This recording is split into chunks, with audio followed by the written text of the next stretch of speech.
ഇതുവരെ പ്രഭകുഞ്ഞിന്റെ മുഖത്ത് നോക്കി കമാന്ന രക്ഷ എതിർത്ത് പറഞ്ഞിട്ടില്ല നന്ദൻകുഞ്ഞ്. ഇപ്പൊ ആ നശിച്ചവളുടെ പേര് അതുമായി.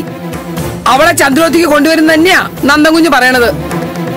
എങ്കിലതൊന്ന് കാണണമെന്നുള്ള വാശിയില്ല പ്രഭകുഞ്ഞും. അവൾ ഒരൊറ്റൊരുത്തി കാരണം നല്ല സമാധാനത്തിൽ കഴിഞ്ഞിരുന്ന ചന്ദ്രോത്തും തമ്മിൽ അടിയായി. ഈ ആന്റിക്ക് ഇത് എന്തിന്റെ കേടാ? അവളെ ഇങ്ങോട്ട് കൊണ്ടുവരണമെന്ന് നന്ദൻ പറയുന്നതിൽ എന്താ തെറ്റ്? ഒരാളുടെ ജീവൻ രക്ഷപ്പെടുത്തി എടുക്കാനല്ലേ? അത് മനസ്സിലാക്കി അങ്ങ് സമ്മതിച്ചു കൊടുത്താൽ എന്താ ഇപ്പൊ? ജീവൻ രക്ഷപ്പെടുത്താൻ അവൾ ആരാ? അതിനവിടെ ഡോക്ടർമാരുണ്ട്. ആശുപത്രിയിലെ പ്രഭകുഞ്ഞിനെ അവള് വലിയ തലവേദനയായിരുന്നു. അതിനി ഇങ്ങോട്ട് വലിച്ചോണ്ട് വരാനുള്ള പണിയാ നന്ദൻകുഞ്ഞ് പറഞ്ഞോണ്ടിരിക്കുന്നത്.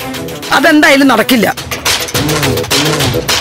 അപ്പൊ അങ്കിള് വേഗം എഴുന്നേറ്റ് നടന്നില്ലെങ്കിലും ആന്റിക്ക് ആന്റിയുടെ വാശി നടന്നാ മതി അല്ലേ? അതെ, അവർക്കേ അവരുടെ കുടുംബത്തിന് സമാധാനം വേണം. ദേവിക അങ്കിളിനെ നോക്കി ഒരു മൂലക്കിരുന്ന അവരുടെ സമാധാനം എങ്ങനെ പോകുന്ന അമ്മയെ പറഞ്ഞു വരുന്നത്? നീ എന്നോട് അതും പറഞ്ഞു കൂടുതൽ തർക്കിക്കാൻ നിൽക്കണ്ട. നീ ഒറ്റൊരുത്തനാ നന്ദൻകുഞ്ഞിനെ പറഞ്ഞ് പിരികേറ്റണത്. പ്രഭകുഞ്ഞ് ഈ വാശി പിടിക്കുന്നതിനെ തക്കതായ കാരണം ഉണ്ടടാ. എന്താ ഞങ്ങളും കൂടെ ഒന്ന് അറിയട്ടെ. നിനക്കറിയില്ലടാ. അറിയാത്തോണ്ടല്ലേ ചോദിക്കുന്നത്. എന്നാലേ നീ അതെന്റെ വായിന്ന് കേക്കണ്ട. പറഞ്ഞപ്പോ എന്നെ ചാടിക്കടിക്കാൻ വന്നല്ലോ. അതില്ലാണ്ടാക്കാൻ നോക്കിയതല്ലേ നീ. ഇനി മറ്റുള്ളവർ പറഞ്ഞ കേക്കണ എന്തിനാ? പക്ഷെ നീ ഒന്ന് ഓർത്ത് വെച്ചോ, എത്ര മൂടി വെച്ചാലും സത്യം ഒരിക്കൽ പുറത്തു വരും. ഒരു രഹസ്യേ കാലാകാലം മറച്ചു വെക്കാൻ പറ്റില്ലടാ. ഉപ്പ് തിന്നവനെ വെള്ളം കുടിച്ചേ പറ്റൂ.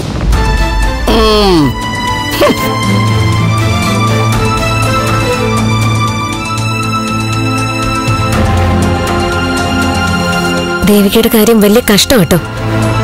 നിങ്ങൾക്ക് ഇതൊക്കെ കണ്ടു നിൽക്കാൻ പറ്റുന്നുണ്ടല്ലോ. അവളൊരു പാവമായതാ നിങ്ങൾക്ക് രണ്ടുപേർക്കും രക്ഷയായത്. ദേവികയുടെ സ്ഥാനത്ത് ഞാനായിരുന്നെങ്കിലേ കാണായിരുന്നു. നീയായിരുന്നെങ്കിൽ എന്താ ഇതൊക്കെ തന്നെ. സഹിക്കുന്നതിനെ എനിക്കല്പം പരിധി കുറവാ. ഞാൻ ചന്ദ്രത്തേക്ക് കയറി ചെന്ന് എല്ലാം അങ്ങ് വിളിച്ചു പറയും. അതോടെ തീരില്ലേ എല്ലാം. എവിടെയും കാലുകുത്താൻ സമ്മതിക്കാതെ കഷ്ടപ്പെടും അവള്. ശരിക്കും ആ കാര്യത്തിൽ ഒന്നാം പ്രതി മുരളീട്ടൻ തന്നെയാ. ഞാൻ എന്ത് ചെയ്തിട്ടാ? മുരളീട്ടന്റെ ഭാര്യയാണെന്ന് പറഞ്ഞ് ഈ വീട്ടിൽ താമസിപ്പിച്ചതാ ഈ കാര്യത്തെ പറ്റി ഏറ്റവും വലിയ മിസ്റ്റേക്ക് അല്ലെന്ന് പറയാമോ? ഗാലറിയിൽ ഇരുന്ന് അഭിപ്രായം പറയാനേ എല്ലാവർക്കും പറ്റും. ആ സമയത്ത് അതിനെ ഫേസ് ചെയ്യുന്ന ബുദ്ധിമുട്ടേ ഞങ്ങൾക്കേ അറിയൂ. അന്നീ പ്രശ്നത്തിന് ഇത് മാത്രമേ പരിഹാരം ഉണ്ടായിരുന്നുള്ളൂ എന്ന് പറയരുത്. നിങ്ങൾക്ക് തോന്നിയ ബുദ്ധി ഇതായിപ്പോയി, അതാ സത്യം. ഒരു പെണ്ണിനെ താലി കെട്ടി കൊണ്ടുവന്നിട്ട് വീട്ടുകാരെ പേടിച്ച് വേറൊരാളുടെ ഭാര്യ എന്ന് പറഞ്ഞ് ഒരു വീട്ടിൽ താമസിപ്പിക്കുന്നത് ഒരു സ്ഥലത്തും കേൾക്കാത്ത കഥയാ. ഇവിടെ കാണുകയും കേൾക്കുകയും ചെയ്തല്ലോ. അപ്പൊ മനസ്സിലായില്ലേ ഇത് ലോകത്തൊന്നും നടക്കാത്തല്ല എന്നുള്ളത്. കുറ്റം പറയാൻ എളുപ്പോ, ബാക്കിയുള്ളവർ അനുഭവിച്ച ടെൻഷനോ? നിങ്ങൾക്ക് എന്ത് അനുഭവിച്ചു എന്നായി പറയുന്നേ? ദേവിക അനുഭവിച്ചതിന്റെ 100-1 നിങ്ങൾ അനുഭവിച്ചിട്ടില്ല. മുരളിയേട്ട സേഫായി. നന്ദനും സെന്റി അടിച്ച് 4 ഡയലോഗും പറഞ്ഞ് വീട്ടിലേക്ക് പോവും. ദേവിക പെരുവഴിയിലായി. ആശുപത്രിയിൽ നിന്ന് ചന്ദ്രത്തേക്ക് കൊണ്ടുവന്നില്ലെങ്കിൽ ആ പാവ എന്ത് ചെയ്യും? നിങ്ങൾ അതൊക്കെ ഒന്ന് ചിന്തിച്ചു നോക്കിയിട്ടുണ്ടോ? കൂട്ടുകാരനോട് പറ, ഏതെങ്കിലും രീതിയിലൊന്ന് ഹെൽപ്പ് ചെയ്യേ. അല്ലെങ്കിൽ അത് വല്ല കടുങ്കയും ചെയ്യും.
രാജേട്ടാ, ഇവൾ ഉണങ്ങെന്നാ തോന്നുന്നേ.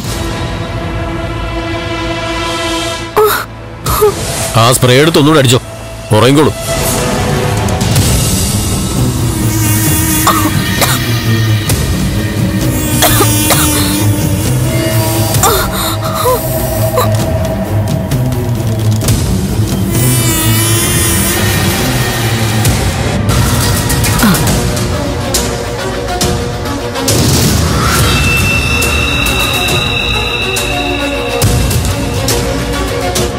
ഒന്ന് ചവിട്ടി വിടറാ.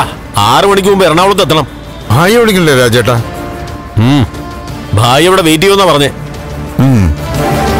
അവിടെ വെച്ച് നമുക്ക് ഈ മുതലിനെ കൈമാറണം. അവരിവളെ ഇന്ന് രാത്രി തന്നെ ബാംഗ്ലൂർക്ക് കയറ്റിവിടും. അപ്പൊ നമ്മുടെ കാര്യം എങ്ങനെയാ? നമ്മുടെ ഇടപാട് എറണാകുളത്ത് തന്നെ സെറ്റിൽ ചെയ്യും. അപ്പം തന്നെ തിരിച്ചും പോരാ. ഇന്നെന്തായാലും വനചേച്ചി പൊളിച്ചു. കൈപ്പെട്ട നല്ല തകർപ്പം കോള.